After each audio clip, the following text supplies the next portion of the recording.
Hello, Patterns and Chaos. I wanted to make a reply to you. I'm a little stuffed up. I hope that doesn't annoy you. But I make videos when I feel like making them. If I'm sick, but I'm not sick. I just got stuffed up. I've been sneezing. Anyway, I want to reply to you now. One thing is, I don't fully understand your theory, your idea, what you think is entailed. Okay. Um, so the light goes off into space and comes back. So is it focused? Does it look like a star?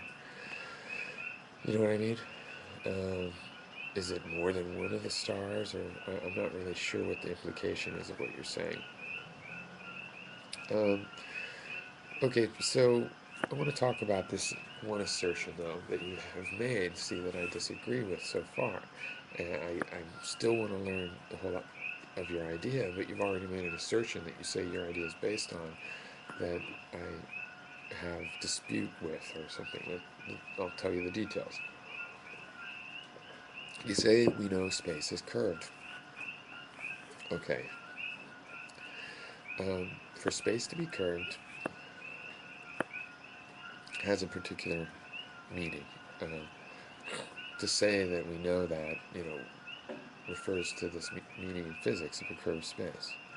And the idea is if I go forever in this forward direction, eventually I'll come back up from behind.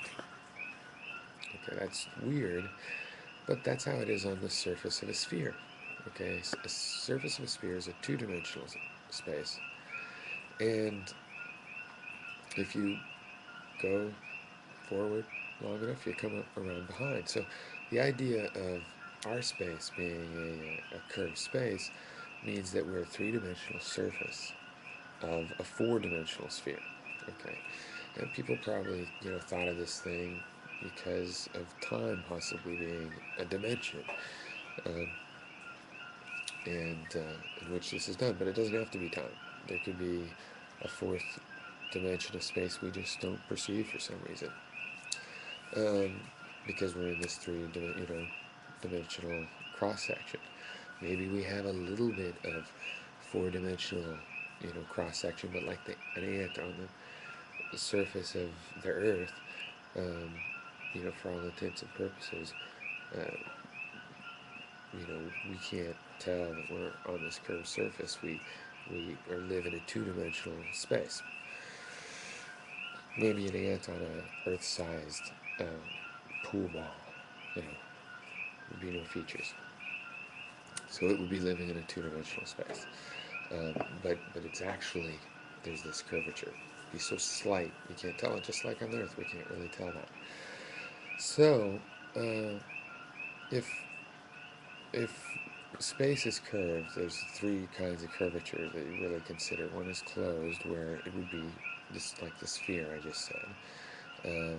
There's also an open version of curvature where it's sort of this horse saddle kind of shape into infinity that never closes on itself, but it's curved for infinity still, forever out there. And then there's the flat idea. And, you know, if the mathematics for calculating features in the cosmos are different for each of these three geometries. In a small scale close to Earth, it doesn't matter which you would try to use. But on a very large distance scale, going back 15 billion light years away, um, it matters whether you have this spherical or this saddle-shaped or this flat geometry.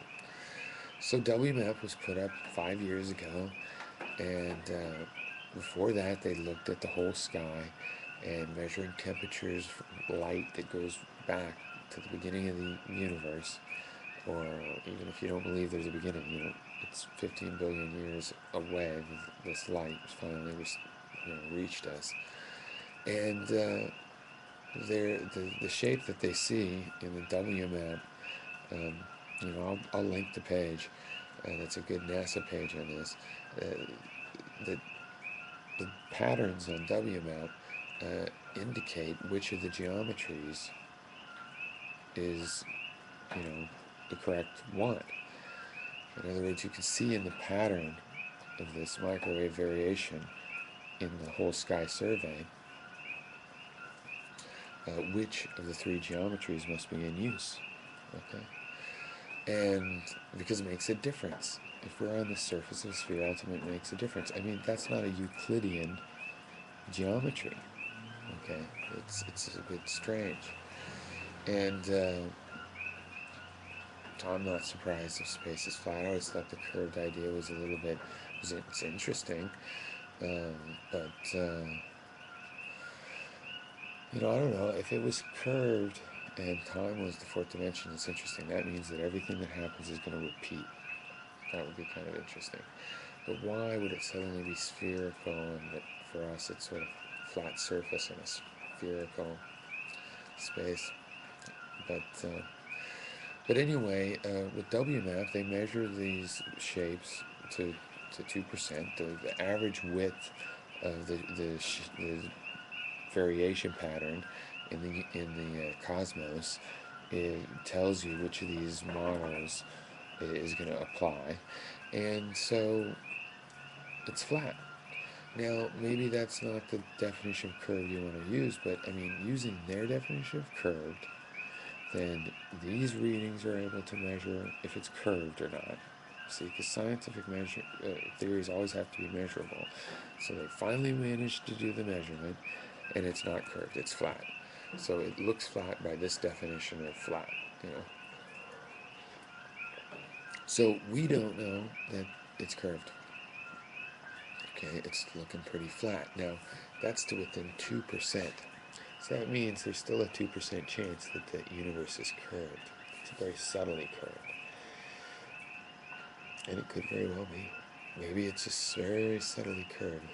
It takes so long for it to come back around.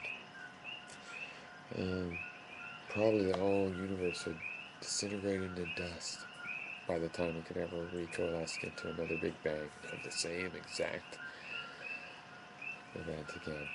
Or maybe it's a big spiral, four-dimensional spiral. Four-dimensional spiral, three-dimensional surfaces. I don't know. I'm kind of glad it looks flat. I mean, for a change, that's sort of an ordinary thing. We get so much weird science. It's kind of nice if the universe could just be nice and Euclidean, no bias towards the center of some mysterious four-dimensional sphere. So yeah, but my other question is just, what are you going to draw from light bending rock? I look up in the sky. What do I see up there that's really light from the sun from millions of years ago?